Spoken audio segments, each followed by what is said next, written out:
Assalamualaikum warahmatullahi wabarakatuh.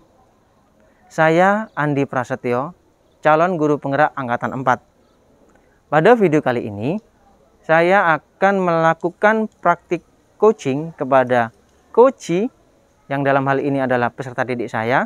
Seperti apa praktiknya? Silakan disimak video berikut ini. Assalamualaikum warahmatullahi wabarakatuh. Perkenalkan, nama saya Lailatul Fitria dari kelas 9F. Asal sekolah SMP Negeri 1 Tongas. Di sini saya akan menceritakan masalah saya tentang kegalauan untuk mencari sekolah setelah lulus SMP. Di sini saya juga akan curhat kepada wali kelas saya, yaitu Pak Andi.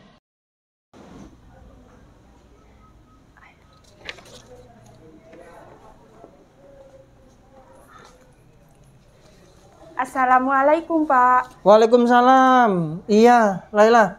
Sibuk Tumben. nggak, Pak?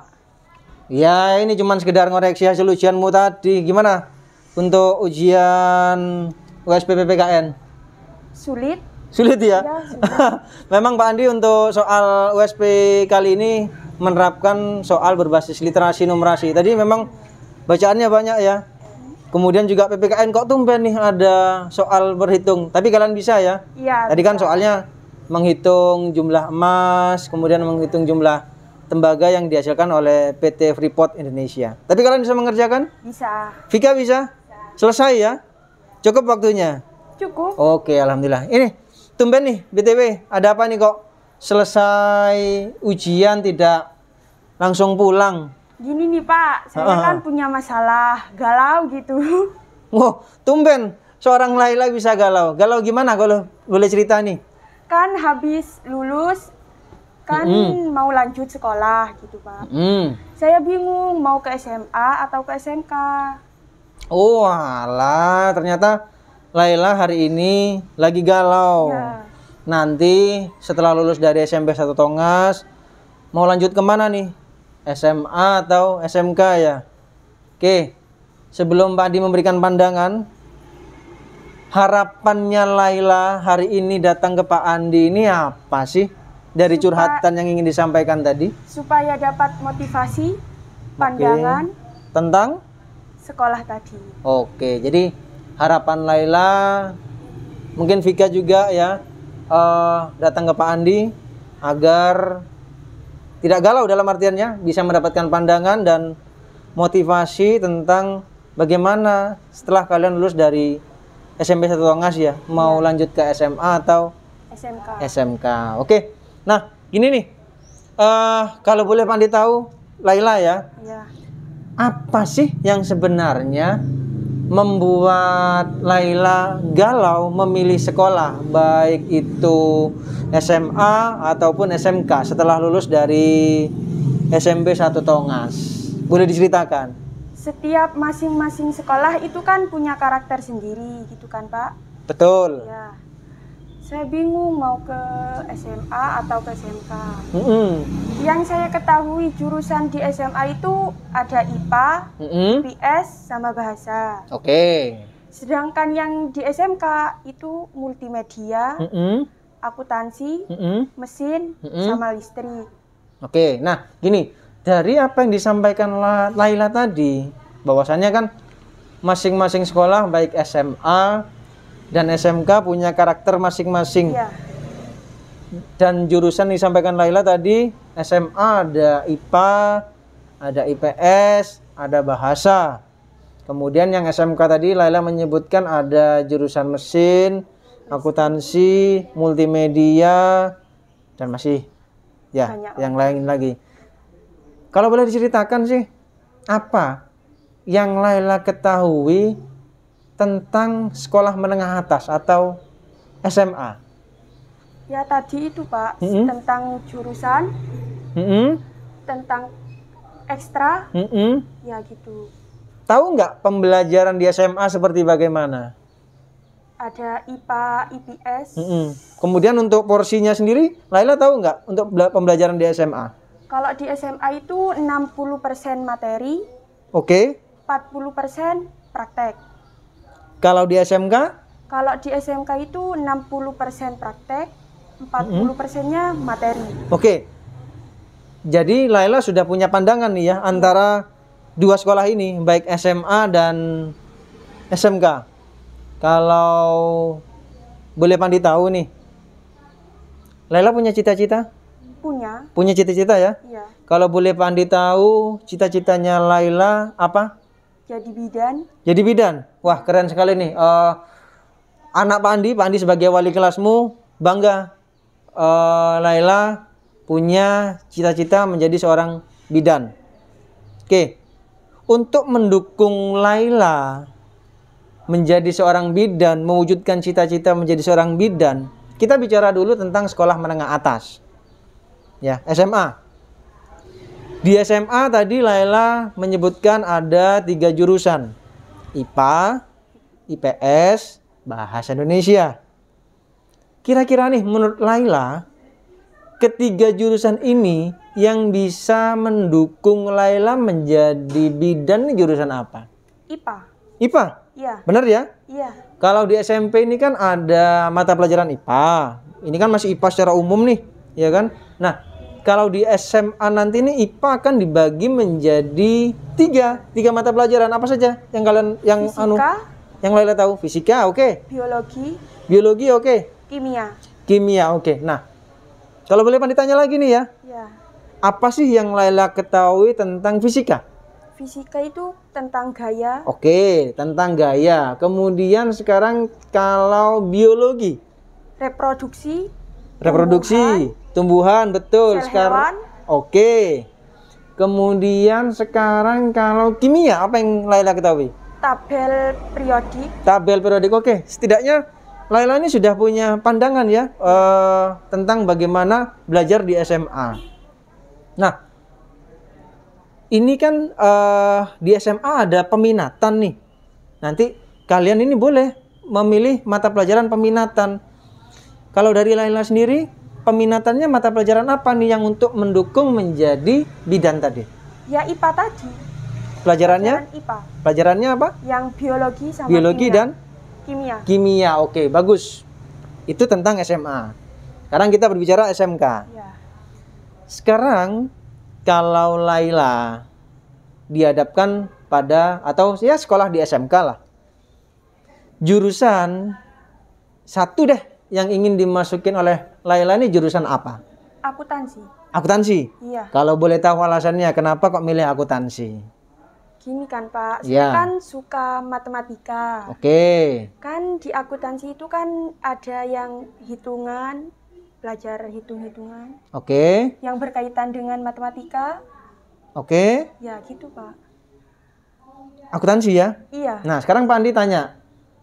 Kalau Laila hari ini memilih jurusan akuntansi, benang merahnya atau garis lurusnya dengan cita-cita Laila tadi menjadi seorang bidan, ada apa enggak? Tidak.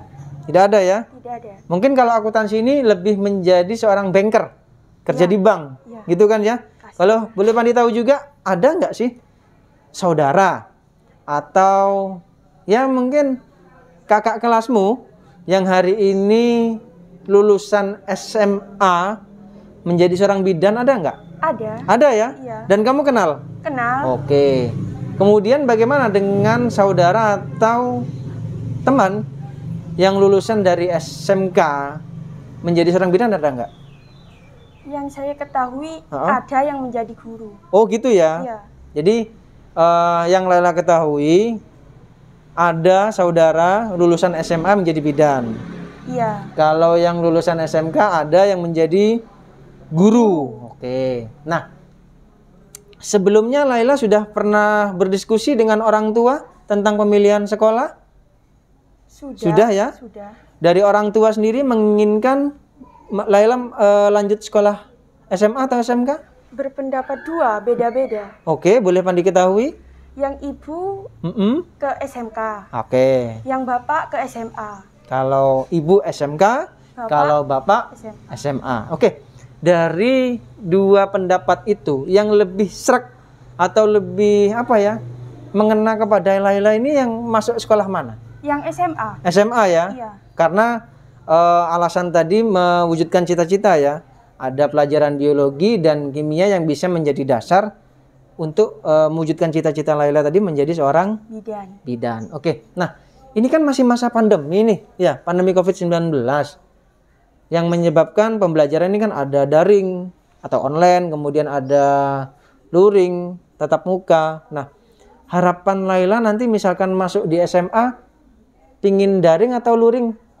Luring aja. Luring ya, tatap muka ya. Alasannya kenapa? Lebih efektif. Oke. Lebih luas. Apanya lebih luas ini? Pemahamannya. Pemahamannya ya. Iya. Kalau daring atau online emang kenapa? Kayak nunda gitu, Pak. Nanti kan masih ada waktu gitu. Jadi kayak ditunda-tunda ngerjainnya gitu. Oke, jadi dilema juga ya. Iya. Dalam artian ketika daring pembelajaran itu masih dalam tanda kutip ada penundaan gitu ya. Oke. Jadi dari yang Pak Andi ya, atau yang kita obrolkan barusan, sudahkah Laila mengkerucut pada pilihan sekolah yang akan Laila tuju nanti? Sudah. Kalau boleh Pandi tahu, sudah mengkerucut kemana? Ke SMA. Sekolah menengah atas ya? Iya. Pasti ya? Iya. Nggak galau lagi ya? Tidak. Oke, nah kalau gitu sih, misalkan nanti nih, Laila setelah pulang dari sekolah nih, bercerita kepada orang tua, Bapak, Ibu, tadi Laila sudah bertemu dengan wali kelas, bercerita tentang kegalauan Laila tentang sekolah, memilih sekolah.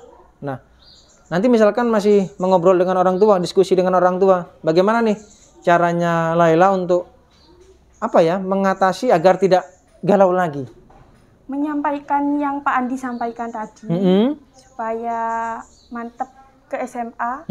Kemudian apa lagi? Biar tidak ada kebimbangan.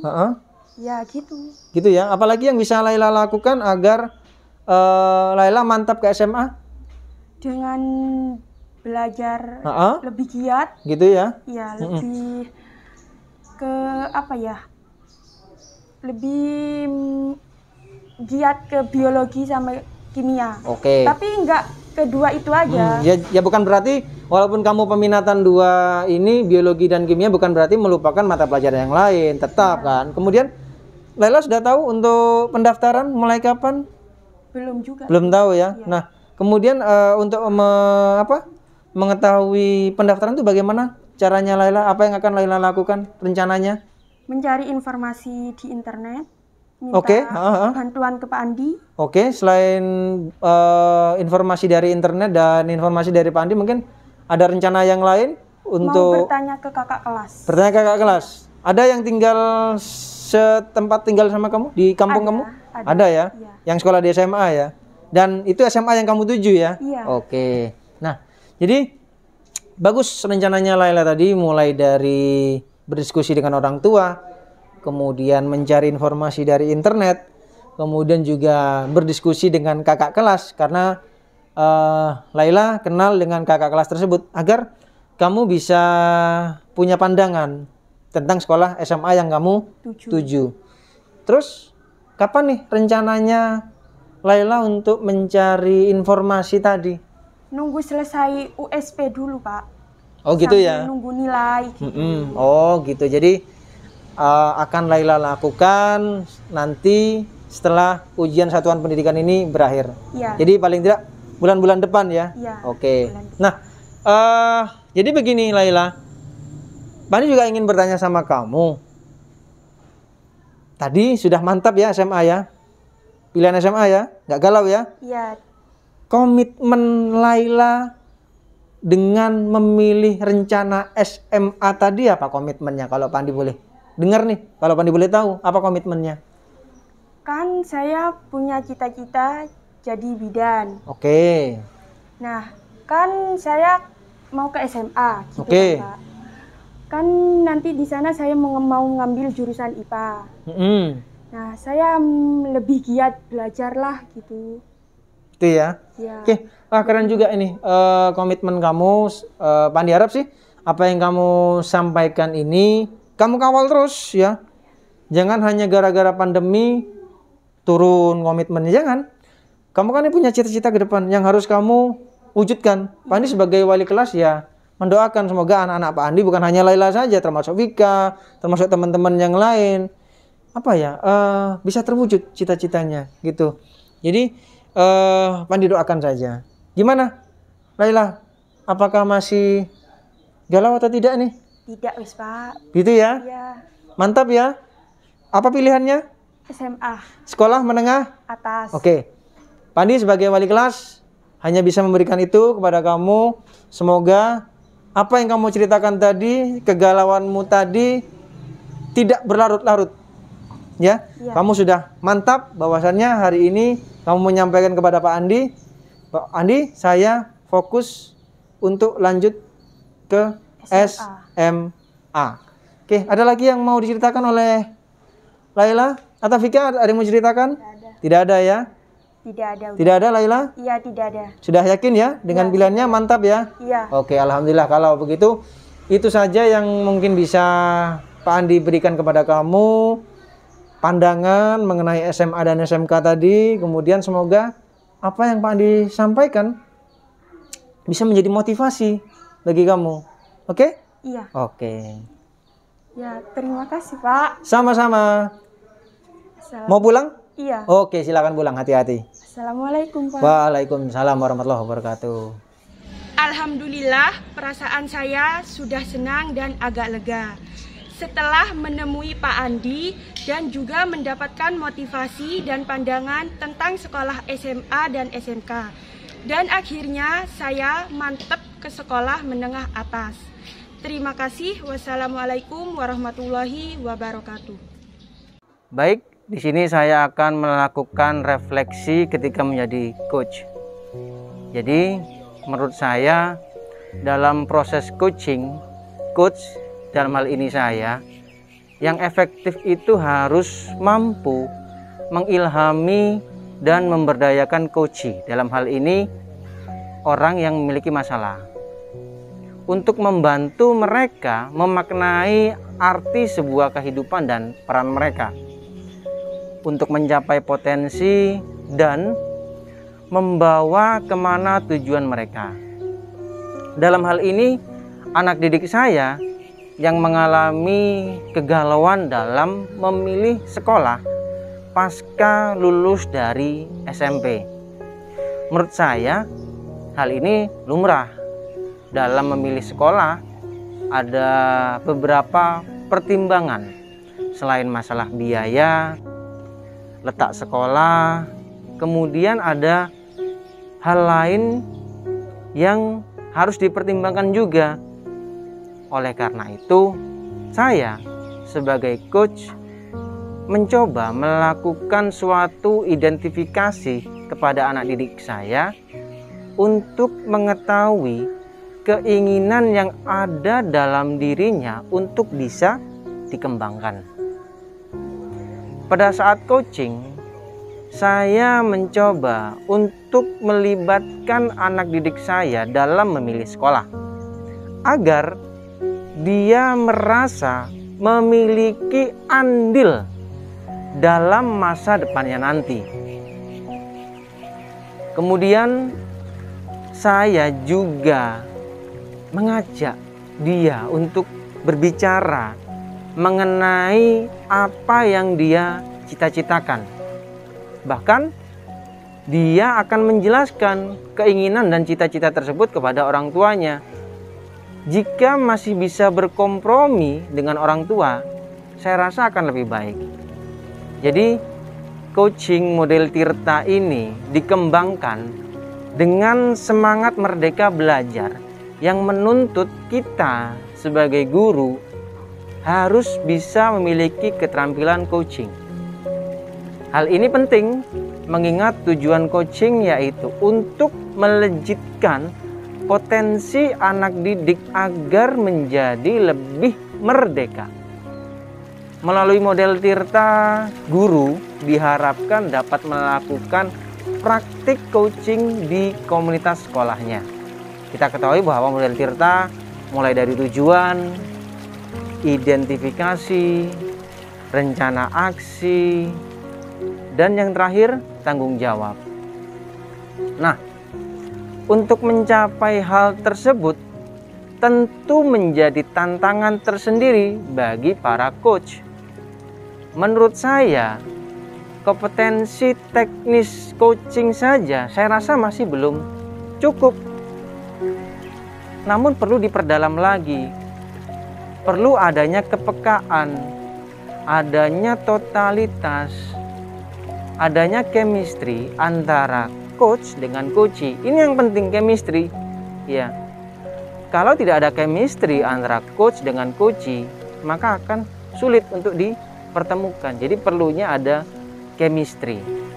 Mungkin kami yang hari ini belajar menjadi coach tidak selalu mampu melakukan hal-hal yang spektakuler. Tetapi ada kalimat penyemangat bagi saya bahwa dalam kehidupan ini ya, kita tidak dapat selalu melakukan hal yang besar. Tetapi kita dapat melakukan banyak hal kecil dengan kasih yang besar. Percayalah. Jadi langkah sekecil apapun yang kita lakukan, jika dilakukan bersama-sama, maka yakinlah akan membawa suatu transformasi perubahan ke arah yang lebih baik, utamanya dalam dunia pendidikan. Saya hanyalah manusia biasa, dan saya yakin para coach juga manusia biasa. Sebagai makhluk sosial yang diberikan karunia, mata hati, dan keinginan untuk membahagiakan sesama. Jadi kepuasan untuk melihat orang lain bahagia, terutama jika kita mempunyai kesempatan untuk memberikan andil dalam kebahagiaan orang lain. Dan saya menemukannya ketika berperan menjadi coach. Suatu peran yang menurut saya mulia karena memiliki tujuan yang mulia. Itulah refleksi dari saya, CGP Angkatan 4, Andi Prasetyo. Terima kasih telah menyaksikan video saya. Semoga praktek coach ini mampu menginspirasi semua guru yang ada di Indonesia. Salam guru penggerak, guru bergerak Indonesia maju. Wassalamualaikum warahmatullahi wabarakatuh.